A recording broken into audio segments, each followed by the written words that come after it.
това видео ще разгледаме една много важна тема – появата на учението за триединството в Адвентната църква. Важно е да знаем история, за да можем ясно да разберем в какво вярваме и откъде идват вярванията ни. Много хора днес мислят, че Адвентната църква винаги е вярвала в триединството, но исторически факти ясно показват друго. В първите десетилетия от основаването на Адвентната църква, вярването за триединството не само, че не е било прието, но е било и силно отхвърляно. Вярвало се, че тази доктрина произлиза от католицизма и не е библейска. Ще разгледаме подробно как с течение на времето се стигна до промяна и кой стои зад тази промяна. Първите адвентисти, които основават движението през 40-те и 50-те години на 19 век, не приемат триединството. Сред тях са Джеймс Уайт, Джозеф Бейтс, Урия Смит, Хайрам Едсън и други. Всички те вярват, че Бог Отец е единственият абсолютен Бог. Исус е смятан за буквален Божий син, роден преди всичко сътворено, като божествен, но подчинен на Отец. Първоначалното адвентно разбиране за Светия Дух е, че това е Божието присъствие, Духът или силата на Бога, а не отделна личност. Тези ранни адвентисти наричат триединството католическо учение, което няма основание в писанията. Елен Уайт също е част от тази група и тя не говори за Бог като триединен.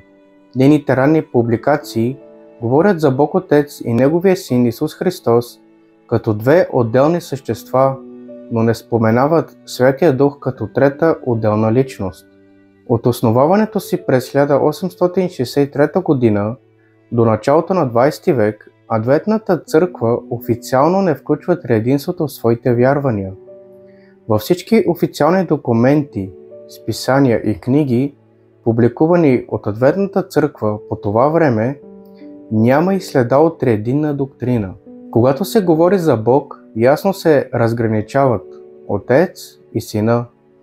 Святия Дух не се споменава като отделна личност, а като влияние или присъствие на Бог и Христос. Това продължава близо 50 години след официалното основаване на църквата, което показва, че триединството е по-късна и нова идея, а не първоначална адвентна доктрина. Първите сериозни опити за промяна в разбирането на адвентистите започват в началото на 20 век. След смъртта на много от първите пионери започват да навлизат нови лидери с различни идеи. Една важна фигура е Лерой Фрум, адвентен историк и богослов, който решава, че църквата трябва да бъде приета от останалите протестантски църкви, като истинска християнска деноминация. По това време, от 1920 година до 1030 година, адвентистите са считани от другите християнски църкви за секта. Именно поради отхвърлянето на триединството, за да подобри репутацията и да направи църквата по-приемлива за другите протестантски групи, Фрум започва активно да въвежда учението за триединството. Една от най-големите стъпки към приемане на триединството се случва през 1957 година. Тогава Адвентната църква издава книга "Въпроси върху доктрината", която официално представя новото виждане за Бога като триединен. Тази книга е публикувана след поредица от разговори между адвентни водачи и протестантски богослови извън Адвентната църква. В резултат на тези разговори се прави компромис, за да се покаже, че адвентистите не са еретици, а напълно протестантски вярващи. Така официално за пръв път триединството се въвежда като вярване в Адвентната църква. Въвеждането на триединството не минава гладко. Има много спорове, дебати и силна съпротива. Вярващите, които са запознати с ранните документи и с поученията на Елен Уайт и първите пионери, се противопоставят на тази нова доктрина. Мнозина обвиняват водачите в компромис с истината, само за да спечелят признанието на света. Но постепенно с времето, чрез обучение в семинарите, книги и официалните публикации на църквата, Новата доктрина се налага като официална и постепенно старите вярвания са почти напълно изместени и забравени. Елен Уайт е ключова личност за адвентистите и винаги е имал огромен авторитет в църквата. Много вярващи днес са убедени, че тя е вярвала в триединството и е насърчила тази промяна, но историята показва друго. Когато църквата официално е основана през 1863 година, Елен Уайт вече е била утвърден авторитет. По това време тя не говори никъде за Бога като триединен. В ранните й публикации и видения ясно се разграничават Бог Отец и Неговият Син Христос като две отделни личности. За Святия Дух Елен Уайт говори за присъствието на Бог и Христос, което действа сред хората, но не и като за отделна личност. В течение на годините Елен Уайт използва някои изрази за Святия Дух, които по-късно са интерпретирани като подкрепа за триединството. Но през целия живот тя никога не учи за триединство. Дори в по-късните години на служението си, тя продължава да се обръща към Бог Отец и Исус Христос като отделни личности и отделни роли. Това означава, че думите й са били по-късно използвани и тълкувани така, че да оправдаят новата доктрина. Елен Уайт никога не е насърчала явно и директно приемането на триединството. Лерой Фрум, един от главните адвентни водачи, които са искали църквата да бъде приета като протестантска деноминация. През 1928 година той става редактор на списанието Ministry, основната богословска публикация на църквата. Използвайки своето влияние, Фрум започва активно да въвежда триединни идеи в списанието и богословското образование. По-късно, през 1946 година, той пише книгата "Идването на Утешителя", която силно повлиява на адвентистите да започнат да гледат на Святия Дух като на отделна трета личност от Божеството. С тази книга Фрум окончателно отваря вратата за навлизането на триединната доктрина в адвентната теология. Фрум работи активно, за да премахне или да преформулира стари публикации, които са съдържали оригиналното антитриединно учение на пионерите.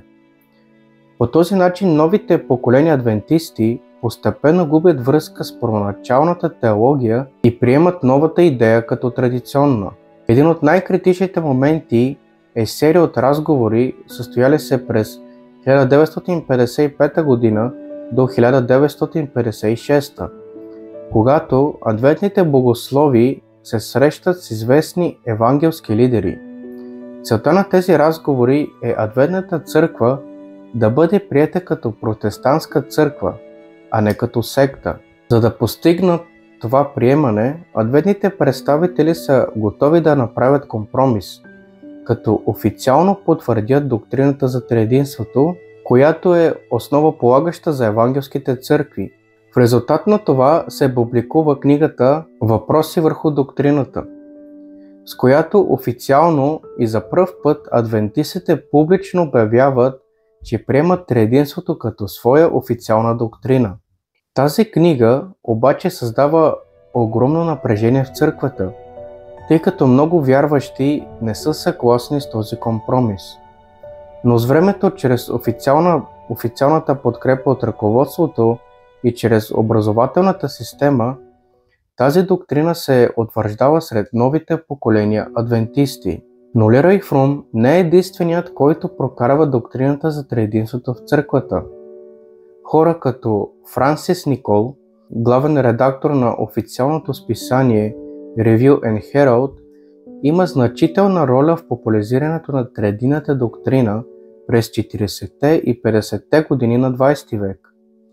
Чрез редакторската политика Никол и неговият екип системно премахват от публикациите антитриединни изрази и постепенно въвеждат езика и терминологията на триединството. Така читателите постепенно свикват с новите идеи, без да забележат ясна граница между старото и новото учение. Рой Алън, Андерсън, директор на служението за евангелизация в Генералната конференция. Рой Андерсън е един от ключовите хора, участвали в срещите с евангелските богослови през 55 до 56 година. Наред с Лерой Фрум, Андерсън е главен инициатор на компромиса с евангелските лидери, за да може Адвентната църква да бъде призната за протестантска деноминация, а не за култ. Андерсън защитава активно идеята, че приемането на триединството ще отвори врати за повече възможности за мисионска работа и приемане от другите църкви. Уолтер Мартин, евангелски богослов, оказал силен натиск върху адвентистите. Уолтер Мартин не е адвентист, но неговото влияние е огромно. Именно той ръководи дискусиите с адвентните лидери през 50-те години и упражнява голям натиск върху адвентните богослови да приемат триединството, за да бъдат признати за истински християни.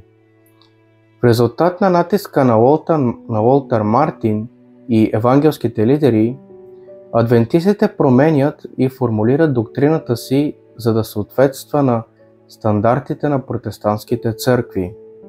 Ричард Хамил, президент на богословската семинария Андрюс, е един от хората, които имат важна роля за въвеждането на триединното учение в адвентните училища и университети. След 50-те години семинарията започва масово да преподава триединната доктрина на новите поколения пастори и лидери. Така от семинариите и образователните институции учението за триединството бързо навлиза в църквите и става официално прието, защото пасторите, които го учат в семинарията, започват да го проповядват в църквите си. Уилям Джонсън, главен редактор на списание Adventist Review през 80-те и 90-те години. Уилям Джонсън, като главен редактор на списанието Adventist Review, допълнително утвърждава триединната доктрина чрез редакционната политика. Той активно подкрепя новото разбиране и отхвърля всякакви опити да се възстанови оригиналното адвентно учение за Бога и Христос. Под неговото ръководство списанието официално приема триединството като традиционно адвентно вярване, без да информира вярващите, че това всъщност е промяна от първоначалната адвентна теология. Нил Уилсън, президент на Генералната конференция. Нил Уилсън е президентът, по чието време през 1980 година официално е прието новото вероизповедание на църквата, което за първи път ясно заявява, че адвентистите вярват в триединството. Въпреки че не е богослов, неговата административна подкрепа е ключова за окончателното приемане и утвърждаване на триединната доктрина като официална за адвентистите от седмия ден. От 60-те до 80-те години на 20 век триединството постепенно става задължителна доктрина в учебниците, проповедите, списанията и семинарите на адвентистите. През 1980 година на Генералната конференция в Далас, Тексас, триединството е официално включено в основните вярвания на църквата на адвентистите от седмия ден. От този момент нататък адвентистите официално изповядват Бог като един Бог в три личности – Отец, Син и Святия Дух. Така, по-малко от век след смъртта на основателите, Адвентната църква променя официално своето първоначално разбиране за Бога и приема учение, което първите пионери категорично отхвърляха като небиблейско и римско. Историческата истина е важна, за да знаем откъде сме тръгнали и какво сме загубили. Вярванията, които имаме днес, не са просто думи. Те са нашата връзка с Бог, с истината и с нашето минало. Ако ние напомним историята, рискуваме да приемем доктрини, които не идват от Божието Слово, а от компромис с човешки учения. Жизнено важно е да се върнем към чистата библейска истина, която беше основата на пионерите, а именно, че има един истински Бог Отец и Неговият истински Син Исус Христос и Святия Дух като тяхното присъствие и сила сред нас. но не като трето божествено същество. Когато познаваме истинската история, ние сме свободни да направим честен избор.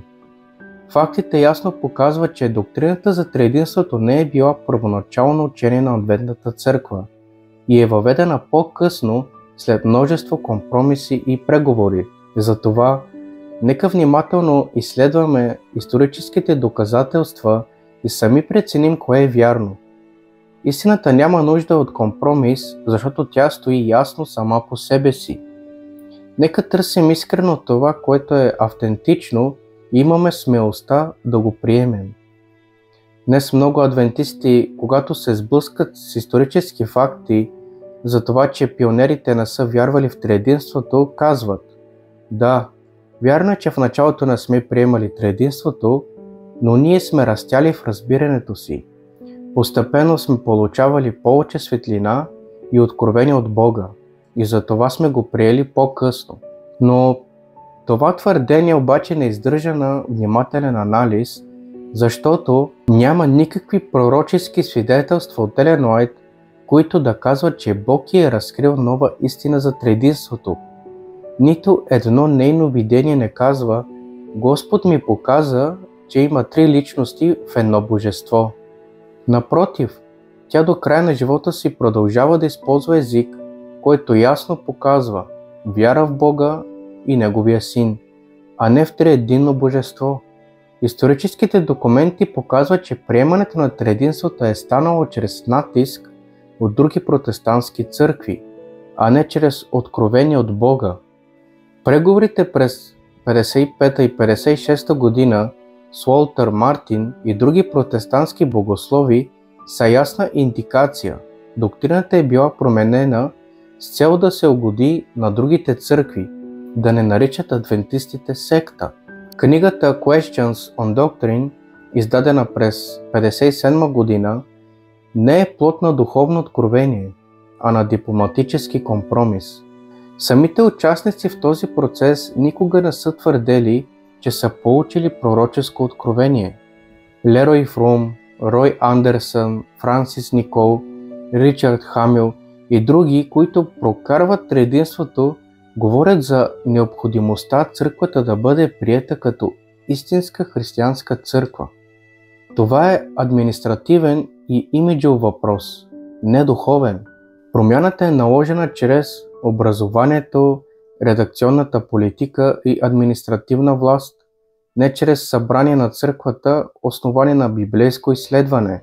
Фрум и Хамил редактира книги, семинари и започват да преподават новата доктрина, а старите писания на пионерите се пренебрегват или умишлено се заменят.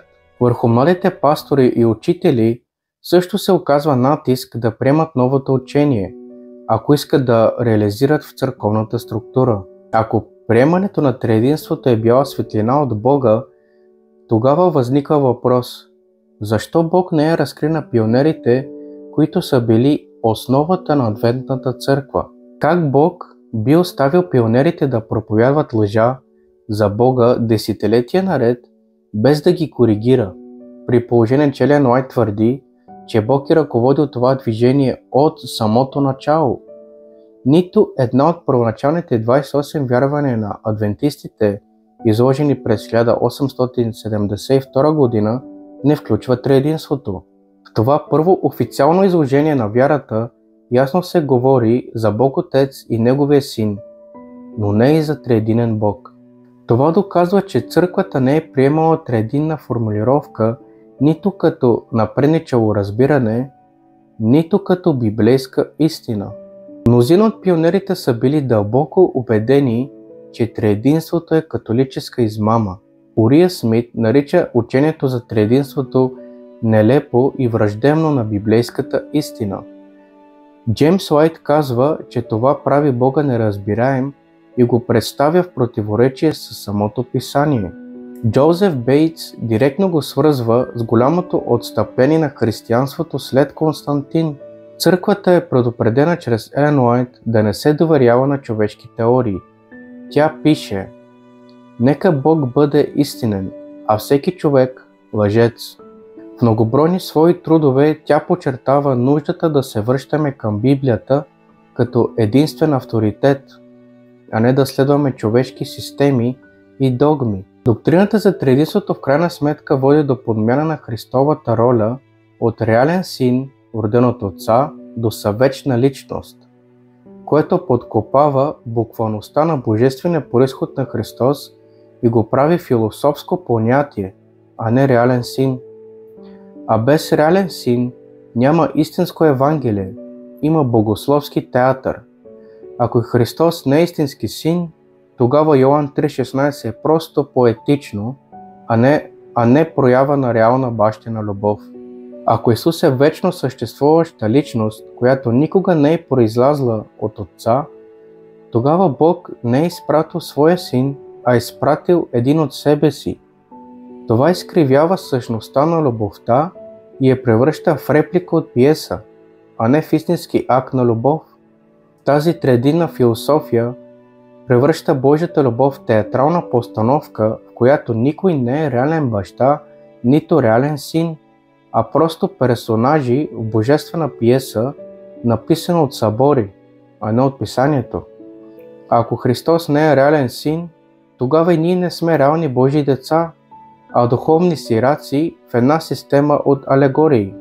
Учението за триединството заличава личността на Отца, размазва ролите и подменя простотата на Божия план със сложна философия и неразбираема дори за вярващите.